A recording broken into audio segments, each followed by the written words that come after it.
আমার স্বামী দীর্ঘ ২৭ বছর আমার খোঁজ খবর নেন না। তিনি আবার বিবাহ করেছেন। আমার দুশ্চিন্তার কারণ, আমার পরকালের হিসাবের ক্ষেত্রে আমার স্বামী ও সংসারের জন্য আমার গুনাহ হতে হচ্ছে কি না। আমাকে মাসলাটা বলে দিলে আল্লাহর কাছে মাপ চেয়ে আমল করে মৃত্যুর জন্য প্রস্তুতি নিতে পারতাম। আহা, কত প্যাথেটিক প্রশ্ন, চিন্তা করেন। আমাদের এই দেশে আলহামদুলিল্লাহ এমন এমন দিনদার বোন আছেন, এমন এমন কোরআন এবং সুন্নাহর উপরে আমল করার জন্য পাগল পরা আল্লাহর বান্দিরা আছেন, আল্লাহর বান্দারা আছেন, সংখ্যা খুব কম। তাদের দেখে প্রেরণা হয়, উৎসাহ হয় যে আল্লাহ তাআলার ভয় তাদের অন্তরে কত বেশি, চিন্তা করেন। এই ভদ্রমহিলার বর্ণনা অনুযায়ী তার স্বামী তার খোঁজ খবর নেন না কত বছর? ২৭ বছর।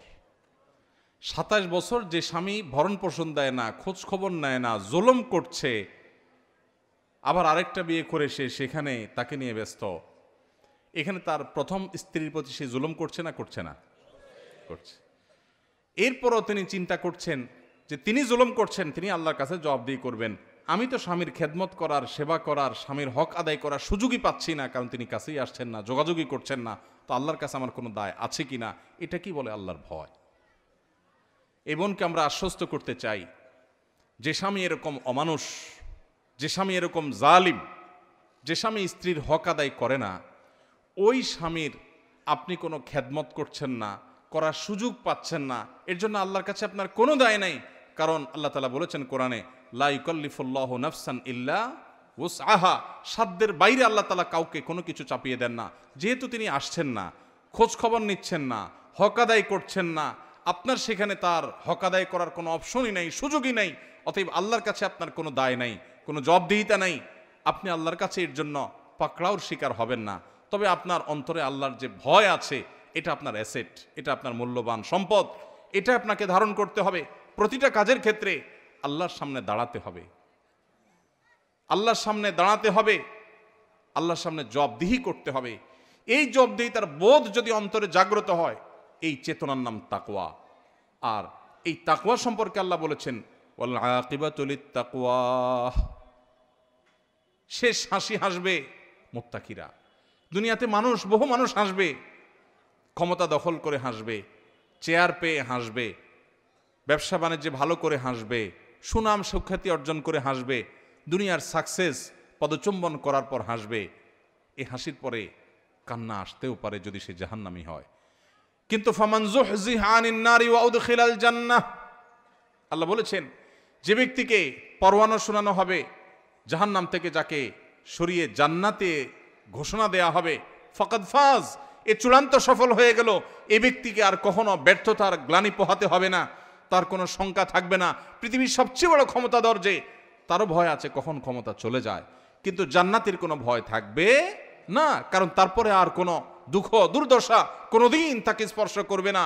তো আমার বোন, তাকওয়া তো এটাকেই বলে, অন্তরে অবস্থিত যার আল্লাহর ভয় তাকে নিয়ন্ত্রণ করে, সে কি করবে কি করবে না এটা ডিসিশন মেক করে, তার সেই চেতনা, এটার নাম তাকওয়া। আল্লাহ বলেছেন, এই তাকওয়া যার আছে, শেষ হাসি সেই হাসবে, সে হাসির পরে আর কখনো কান্না আসবে না। আর আল্লাহ বলেছেন, জান্নাত সম্পর্কে উইদ্দাতিল মুত্তাকিন, মুত্তাকিদের জন্যই তৈরি হয়েছে। কোরআনেও আল্লাহ শুরুতে বলেছেন হুদাল্লিল মুত্তাকিনে, কোরআনও আল্লাহ তাআলা উপকারী করবেন মুত্তাকিদের জন্য। আল্লাহ আমাদের অন্তরে আল্লাহর ভয় লালন করার তৌফিক নসিব করুন। এই বোনের সেই জালেম স্বামীকে আল্লাহ তাআলা হেদায়েত দান করুন। অনেক অমানুষ স্বামী আছে এরকম, এক বিয়ে করে বউয়ের ভরণ পোষণ দেওয়ার খোঁজ খবর নাই, আরেক বিয়ে করছে, তার জন্য এই দ্বিতীয় বিয়ে করাটা হারাম। যেই দ্বিতীয় বিয়ে তাকে প্রথম স্ত্রীর অধিকার আদায় থেকে দূরে সরিয়ে রাখে, বহু অমানুষ আছে, আছে না নাই? যে প্রথম বিয়ে করে সেখানে বাচ্চা কাচ্চা হয়েছে বা হয় নাই, কিছুদিন পরে সে যে আরেক বিয়ে করে সেই স্ত্রী নিয়ে, সেই সংসার নিয়ে সে এঙ্গেজ আছে, খোঁজ খবরও নিচ্ছে না। আল্লাহ সুবহানাহু ওয়া তাআলা পরিষ্কারভাবে কোরআন নির্দেশ করেছেন, ওয়াশিরুহুন্না বিল মারুফ, তোমরা তোমাদের স্ত্রীদের সাথে বসবাস করবে সুন্দরভাবে, যথাযথভাবে, উত্তম রূপে। অমানুষের মতো খোঁজ খবর নিলে না, ভরণ পোষণ দিলে না, আবার তাদেরকে তোমরা তালাকও দিলে না।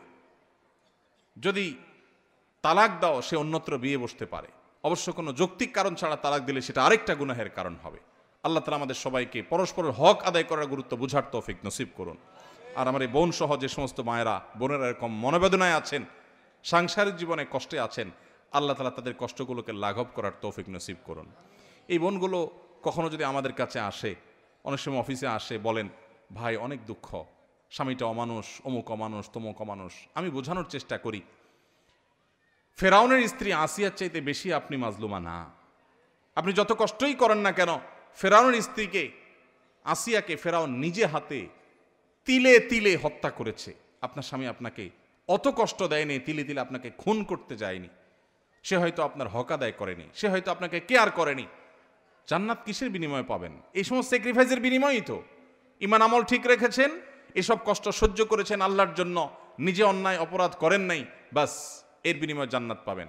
আর যদি মনে করেন স্বামী বেটা বেশি 2 নাম্বারই করেছে, যাই আজকেই উকিলের সাথে কথা বলে মিথ্যা যৌতুকের মামলা দিয়ে তারে 14 গোষ্ঠীর হয়রানি করব, সওয়াব হবে না গুনাহ হবে? এ কামও অনেক মহিলারা করে। আল্লাহ তাআলা আমাদেরকে অন্যের অধিকার নষ্ট করার আগে 10 বার যেন আল্লাহর ভয় অন্তরে আমরা জাগ্রত করতে পারি, সেই তৌফিক দান করুন। আস-সুন্নাহ ফাউন্ডেশন, উম্মার স্বার্থে সুন্নাহর সাথে।